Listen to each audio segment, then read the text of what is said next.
Ano sila akong ihatag kaninyo dahil sa 5 ways to show gratitude to others.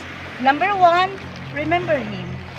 Inubdumi siya nga nagtabang mo. Number 2, serve others. Kinanglan niya ang pag-alagad sa uban. Then number 3, express gratitude to others. Padayag ang pagpasalamat ngadto sa uban. O ang ikaapat, choose to be humble. Pilia ang pagkamakausanon. Then, ang pagkaubos. Then number 5, pray. I-pray sa batong mga kaisipan. Mga kanang tanan nato ang yata ka nato pagpahinumdum sa pagpadayag sa bugnahan sa